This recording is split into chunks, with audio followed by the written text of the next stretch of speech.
This modern-looking building on an unassuming street corner in Pyongyang is a hotel, in a city that many believe keeps all foreign visitors in one single, different hotel. Here's another. And another. Staying in Pyongyang overnight as a tourist comes with a lot more options than one might imagine, given all the misinformation flying around. From 5-star skyscrapers to modest city centre establishments, and from cosy riverside affairs to enormous sports-themed hotels, Pyongyang has a lot to offer.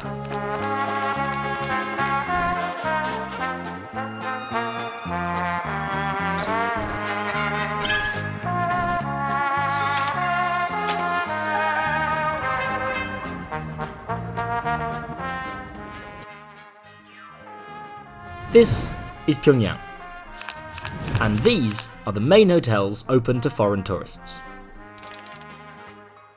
Since the destruction and subsequent rebuilding of Pyongyang after the Korean War, the city's accommodation sector has been increasing steadily, although not every hotel caters to just foreign travellers. There are plenty of reasons for people to come to Pyongyang. Some are local Koreans visiting from other cities and provinces. Some are foreign tourists and business people. And some hotels are especially popular with the Chongnyon, a group of ethnic Koreans marooned in Japan since the Japanese occupation of Korea, who regularly visit the DPRK. There are popular hotels which often specialise in catering to foreign visitors. It's these hotels that often get misconstrued as being the only hotels foreigners can stay in.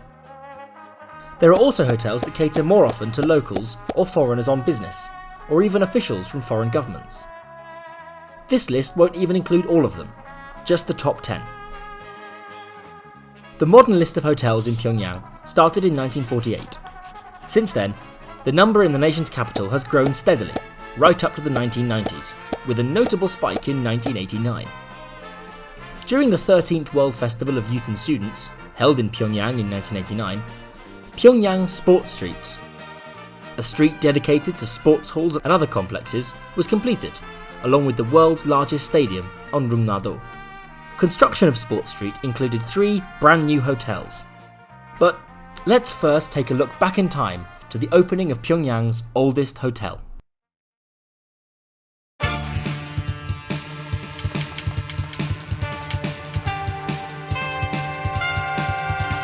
First opened in the year of the DPRK's founding, 1948, and then rebuilt in 1961, the name translates directly to Liberation Mountain, and is situated, fittingly, on Liberation Mountain Street, or Haebangsan. The hotel is located perpendicular to the headquarters of Nodong Shinmun, the official newspaper of the Workers' Party of Korea, and is located equidistant between Kim Il-sung Square to the north and the Pyongyang Grand Theatre to the south. The hotel is not frequented too often by foreign tourists, instead being used mostly by foreigners on business and Koreans visiting Pyongyang from elsewhere in the country. This is most likely due to its location being the most central of all the major hotels. Despite this, however, it's still decked out with amenities such as karaoke, a few restaurants and a sauna, as well as being located closer to Pyongyang's most important sites than most other establishments.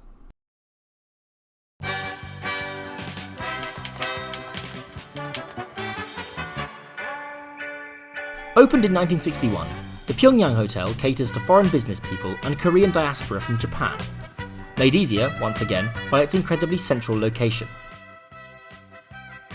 Situated on the junction between Sungni, Victory Street, and Yonggwang, Glory Street, opposite the Pyongyang Grand Theatre, the hotel is only a short distance from both the Pyongyang Railway Station and Kim Il-sung Square. Other important buildings nearby include the Pyongyang Central Bank and Kimtech University of Technology. Today, the hotel is managed by the Chongnyon, the group of ethnic Koreans living in Japan since the end of the Second World War, many of whom make regular group trips to Pyongyang. With a 400-seat dining hall, a plethora of restaurants and a coffee shop boasting freshly ground coffee beans, the Pyongyang Hotel offers a slightly different experience to the typical overnight halt in Pyongyang.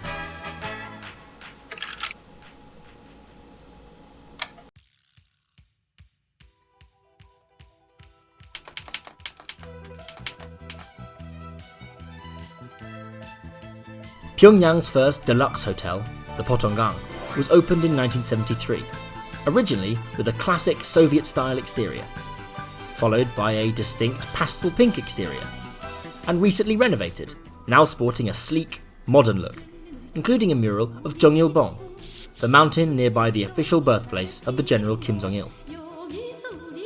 Often reported to be the most expensive in Pyongyang, this is in fact not true.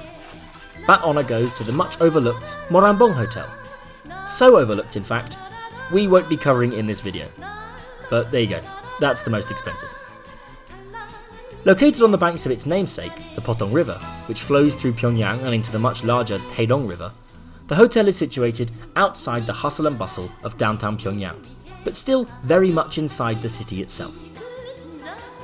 Nearby the hotel is the Changgwang Health Complex, Mansudae Art Studio, and Puhungyok Metro Station, often the starting point for tours of the Pyongyang Metro.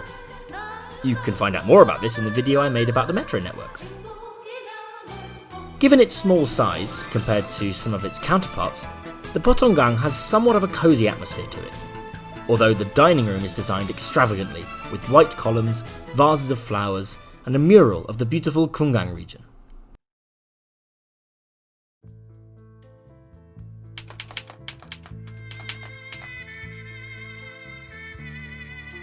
Not too far away from the Pothonggang is the Changgwangsan, opened in 1976. The twin tower design would be incorporated less than a decade later in the design for the Koryo Hotel, which we'll get to in a moment. The hotel is located along Tolima Street, near to the Pyongyang Ice Rink. This pyramidal shaped building. As well as the ice rink, the hotel is within striking distance of the ancient Pothong Gate and Nagwon department store. With an impressive lobby hosting an even more impressive mural, the hotel is filled with cool little shops, bars and restaurants. Another great option for tourists intending to avoid the hustle and bustle of downtown Pyongyang, but still want to stay relatively inside the heart of the city.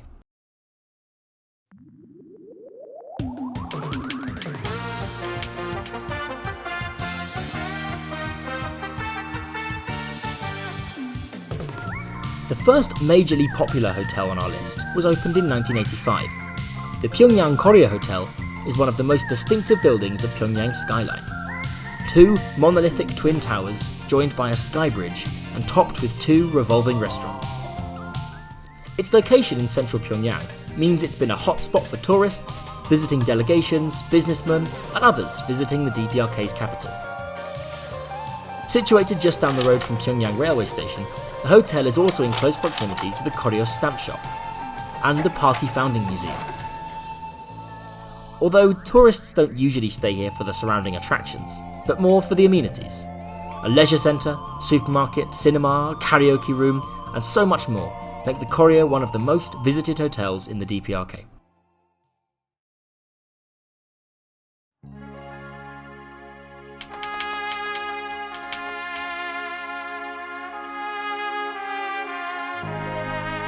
The Chongnyon, or Youth Hotel, is the first of three on our list to be opened during the 1989 World Festival of Youth and Students. Taking place every 4 years, the event was a multinational celebration between primarily Soviet-aligned communist countries. Over 7 days in July 1989, Pyongyang hosted the largest such event in history, with 177 nations taking part in some capacity. For the event, Pyongyang built stadiums, constructed stunning new architecture, infrastructure and buildings, including 3 new hotels. The brutalist architecture on the Chongnyon Hotel contrasts with the modern style of many of the buildings on Sport Street. The entranceway is stylised to look like a row of darts, an homage to the sporting heritage of the hotel. Situated, naturally, at the end of Sport Street, the hotel also sits on the side of Kwangbok Street, one of Pyongyang's major arterial roads. Along Kwangbok Street are many popular sites, such as the Chilgol Revolutionary Site, Mangyongdae School Children's Palace, and Kwangbok Department Store, as well as being lined with some cool modernist architecture. As with all of these hotels, the Chongnyon has some lavish restaurants, a pool, karaoke, a bar, and naturally, given its history of sports, a gym and a table tennis room.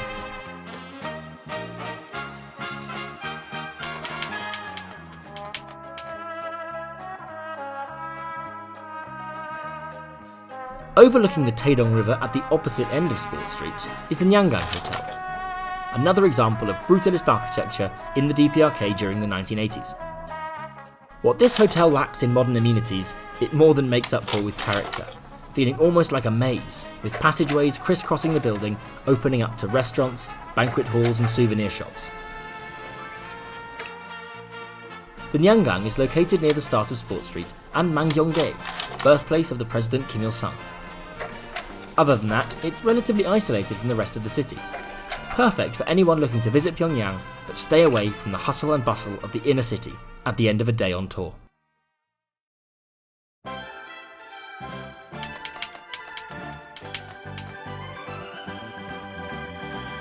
The final hotel built for the World Festival is the Sosan Hotel. Situated nearby the Ryanggang at the start of Sport Street, the Sosan is often considered a lower-starred budget alternative, although it's actually on par with some of the more expensive options. An important note to potential tourists is this is the only hotel where you're able to buy the iconic DPRK tracksuits. So if you're hunting for one for yourself, the Sosan is the place to come.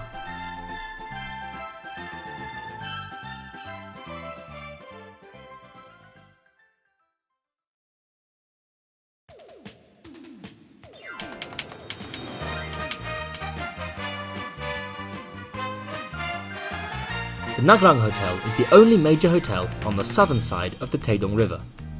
Located right on the water's edge, the hotel is frequented more by Chinese businessmen than foreign tourists, although this doesn't mean it's not a fantastic choice. The hotel itself holds fantastic views of Midday Scientist Street on the other side of the river, and of the Sci-Tech complex, and is, of course, outfitted with the usual amenities such as a barber, sauna and a few bars.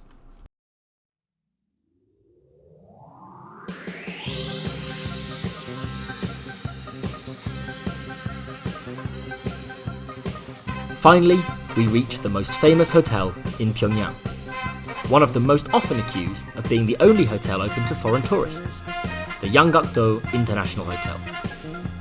Built in 1996, this hotel has since become the hub for foreign travellers in the DPRK, and since its renovation in 2019, this 5-star option is the most popular for tourists staying overnight in the city.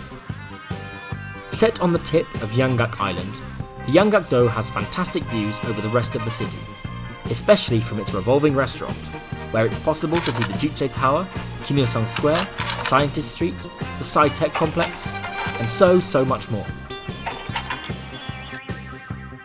With a casino in the basement, a swimming pool, bowling alley, karaoke facilities, multiple restaurants and a fantastic bar in the lobby, it's no wonder so many tourists, business people and locals so often choose to stay in the Yanggakdo. So, as you can see, although the Yanggakdo and Koryo hotels are the two most popular hotels, they're by no means the only options in Pyongyang, and we haven't even exhausted the entire list. So next time you're headed to Pyongyang, maybe take some time to check which hotels you'll actually be staying in, and if you're planning the itinerary yourself, why not pick some of the quirkier, more obscure options before you arrive in Pyongyang? Thanks for watching. This video would not have been possible without the help of my colleague and friend Rich, who's been working as a tour leader in the DPRK for over a decade. If you've enjoyed the video and want to help support me, check out my Patreon, where I upload behind the scenes and early access to videos. Thanks for watching, and as always, let me know what you want to see next.